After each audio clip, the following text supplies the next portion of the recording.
नमस्कार।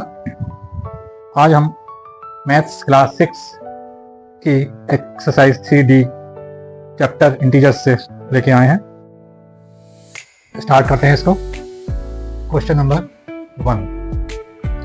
1 एक पैटर्न वाला सवाल है।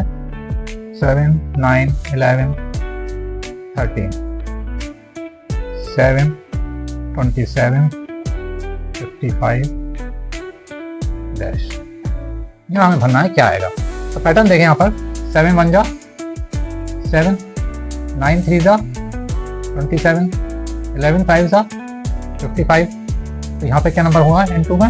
यहाँ 1 + 2 3 + 2 5। तो +2 यहाँ पे क्या होगा 7 आना चाहिए और 13 7 जा 91।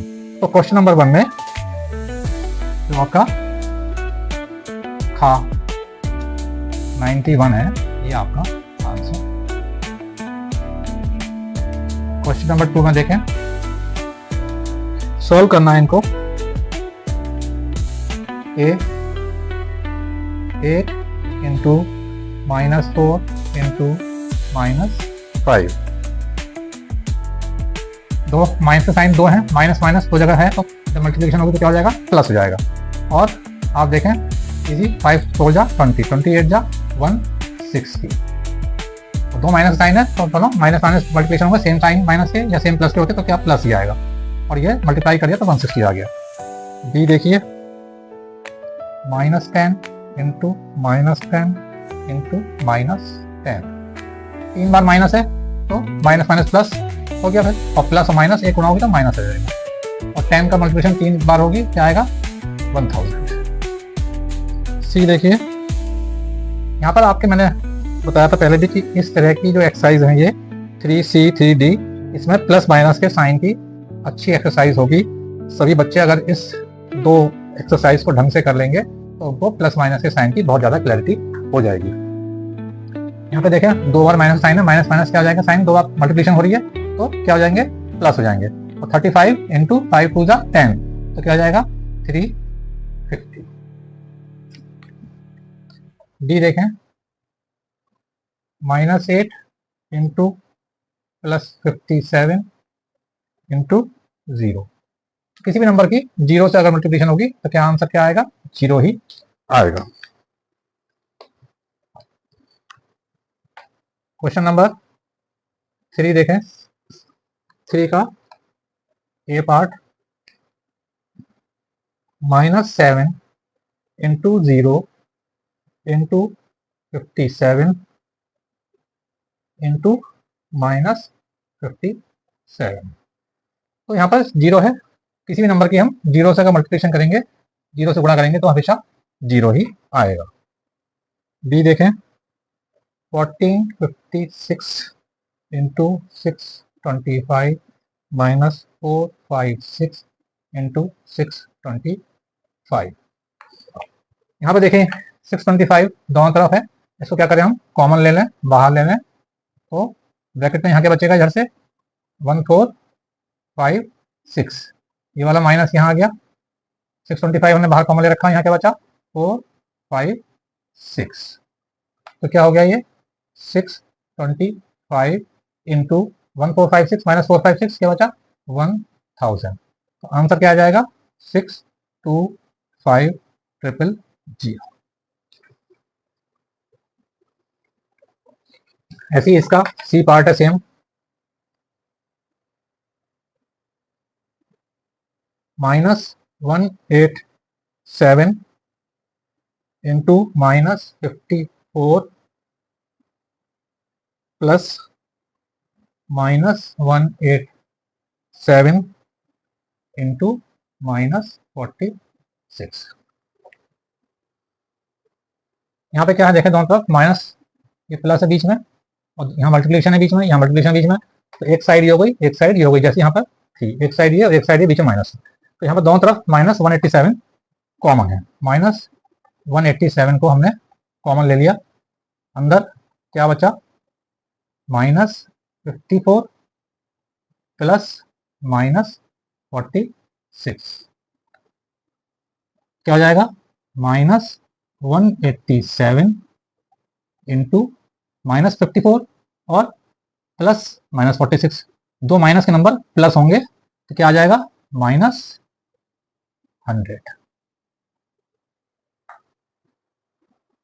और इक्वल टू क्या हो जाएगा माइनस माइनस, अब हो गया मल्टीप्लिकेशन, दो माइनस है, माइनस माइनस मल्टीप्लिकेशन होंगे तो प्लस हो जाएगा, आंसर क्या आ जाएगा 18700।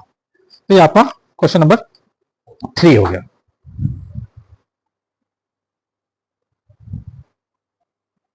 क्वेश्चन नंबर 4 देखते हैं।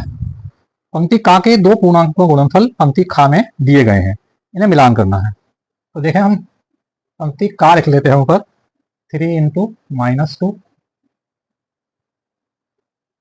या मैं ऐसे कर लेते हैं इसको हम ऊपर, पंक्ति का ये हो गई 3 into -2 -4 into -5 -6 into 4 7 into 5 -8 into -3 और 5 इंटू -3। तो ये आपकी ए हो गई। अब यहाँ बी में जो मैच करते हैं वो हम इसके सामने लिख देंगे। 3 इंटू -2 -6, थर्ड आंसर है बी में। 4 इंटू 5 माइनस माइनस प्लस हो जाएंगे, यहाँ प्लस माइनस थे, एक प्लस था एक माइनस, तो माइनस आया, दोनों साइन अलग अलग थे, मल्टीप्लिकेशन हो रही है माइनस ही आएगा।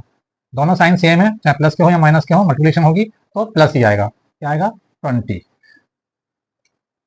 एक प्लस का एक माइनस का मल्टीप्लिकेशन होगी तो माइनस ही आएगा, दोनों साइन अलग अलग हैं, मल्टीप्लिकेशन होगी तो माइनस ही आएगा। दोनों साइन प्लस के हैं तो प्लस ही आएगा, दोनों साइन माइनस के हैं या दोनों साइन एक से हैं, जैसे यहाँ पे थे दोनों साइन सेम थे, दोनों साइन सेम है यहाँ पे भी, भले ही प्लस के हों या माइनस के हों तो प्लस ही आएगा। एक प्लस का एक माइनस का तो माइनस ही आएगा। तो ये आपकी ए और बी की मैचिंग हो गई। क्वेश्चन नंबर 5 देखते हैं।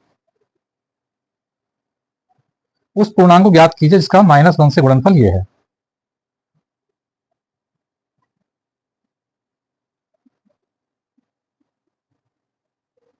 -37 को अगर -1 से गुणा करते हैं इंटू -1, क्या आएगा, दोनों माइनस के 37 आंसर होगा। 49 को गुणा करते हैं अगर -1 से तो क्या आएगा, प्लस माइनस -49, और 0 से गुणा करते हैं -1 को तो इक्वल टू 0 से किसी नंबर गुणा करेंगे तो 0 ही आएगा। ये आपका क्वेश्चन नंबर 5 हो गया।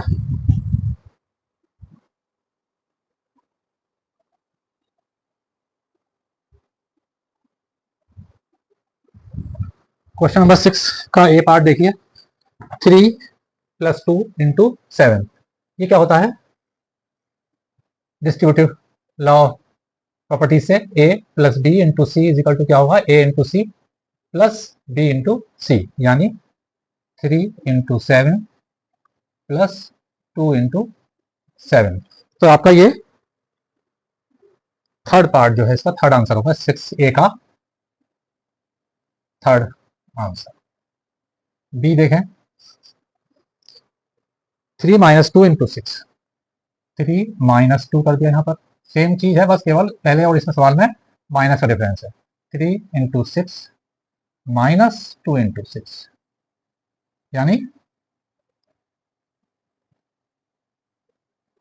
इसका जो आंसर है कौन सा है, 3 इंटू 6 -2 इंटू, ये पहला पार्ट इसका आंसर। सी पार्ट देखिए इसका,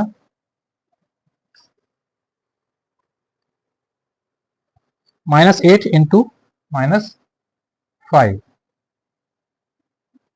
इजिकल टू, दोनों साइन माइनस के हैं या दोनों प्लस, दोनों सेम साइन होते हैं, दोनों प्लस के हों या दोनों माइनस के हों, क्या हो जाएगा, मल्टीप्लिकेशन में प्लस हो जाएंगे और 8 5 का 40।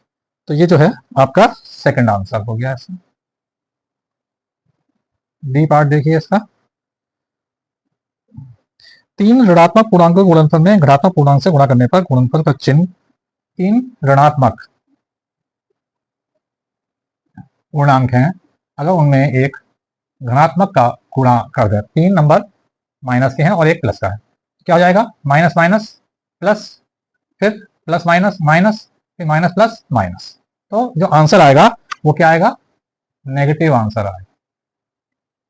ठीक है, सपोज यहाँ पर कोई नंबर भी ले लेते हैं हम 2 3 4 5, तो यहाँ से इन दोनों का मल्टीप्लिकेशन क्या आएगा, माइनस, दोनों माइनस का साइन है, तो plus 6 into minus 4 into plus 5, क्या हो गया 6 into plus 6 into minus 4 minus 24 into plus 5 यानी माइनस 120। तो आंसर नेगेटिव आएगा। यानी 3 नंबर अगर 3 पूर्णांक मल्टीप्लिकेशन कर रहे हैं नेगेटिव है और एक पॉजिटिव है तो आंसर नेगेटिव आएगा। तो ये आंसर आपका थर्ड पार्ट जो है वो आपका आंसर हो गया।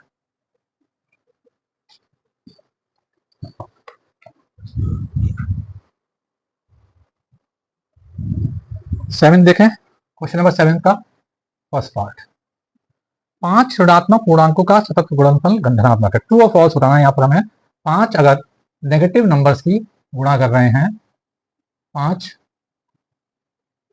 तो हमेशा क्या आएगा, जो आंसर आएगा वो माइनस में ही आएगा, क्योंकि मैंने पहले बताया था कि माइनस की पावर अगर ऑड होंगी तो माइनस ही आएगा और माइनस की पावर इवन होंगी तो प्लस हो जाएगा। तो यहाँ पर चाहे जिस तरीके से भी आप समझ सकते हो, ये दोनों मल्टीप्लाई करेंगे तो प्लस आ जाएगा, ये दोनों मल्टीप्लाई करेंगे तो प्लस आ जाएगा, और जब इससे मल्टीप्लाई करेंगे प्लस की तो माइनस ही आएगा।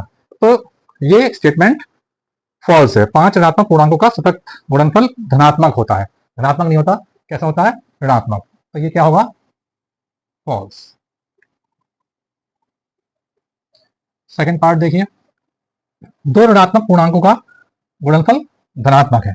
2 ऋणात्मक पूर्णांकों का गुणनफल कैसा होगा, धनात्मक होगा। जैसे मैंने यहाँ पे बताया था आपको अभी, 2 ऋणात्मक होंगे तो उनका गुणनफल प्लस में आएगा। ऐसे मान लीजिए ये है -1 -2, तो इनका गुणनफल करेंगे माइनस माइनस, दोनों साइन सेम है, माइनस के हों दोनों या प्लस के हों तो हमेशा प्लस ही आएगा, +2। तो ये क्या हो गया, ट्रू। थर्ड पार्ट देखिए, 2 पूर्णांकों में यदि केवल एक ऋणात्मक है तो उनका गुणनफल ऋणात्मक होता है। 2 पूर्णांकों में गुणा कर रहे हैं हम, एक केवल ऋणात्मक है, केवल एक ऋणात्मक। 2 पूर्णांकों में यदि केवल एक ऋणात्मक है तो उनका गुणनफल ऋणात्मक होता है। एक केवल एक, दोनों में से नेगेटिव है, तो इसका आंसर क्या आएगा, -2, यानी उनका गुणनफल ऋणात्मक होता है। तो स्टेटमेंट कैसा है, ट्रू।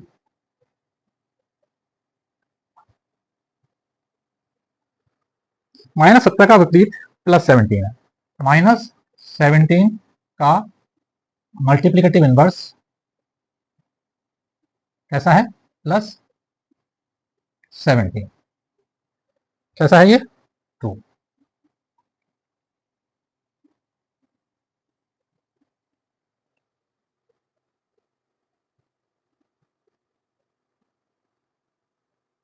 तो -17 का विपरीत लिखा है इन्होंने, ना कि मल्टीप्लिकेटिव इनवर्स। फिफ्थ, किसी पूर्णांक का विपरीत ज्ञात करने के लिए उसमें 0 से गुणा कर देते हैं। किसी पूर्णांक का विपरीत ज्ञात करने के लिए, अगर पूर्णांक 17 है तो इसका विपरीत क्या होगा, -17, यानी उसमें प्लस है तो माइनस लगा देंगे और माइनस है तो प्लस लगा देंगे, ना कि हम उसे 0 से गुणा कर देंगे। तो 0 से गुणा करने पर उसका विपरीत नहीं निकलता, ठीक है। और -17 होता तो इसका विपरीत क्या होता, +17। तो ये स्टेटमेंट फॉल्स है कि हम उसको 0 से गुणा कर देंगे तो उसका विपरीत निकल आएगा। 6 देखिए, एक से किसी पूर्णांक में गुणा करने पर गुणनफल वही पूर्णांक होता है। एक को किसी भी नंबर से गुणा करें तो केवल वो ही नंबर आता है हमेशा।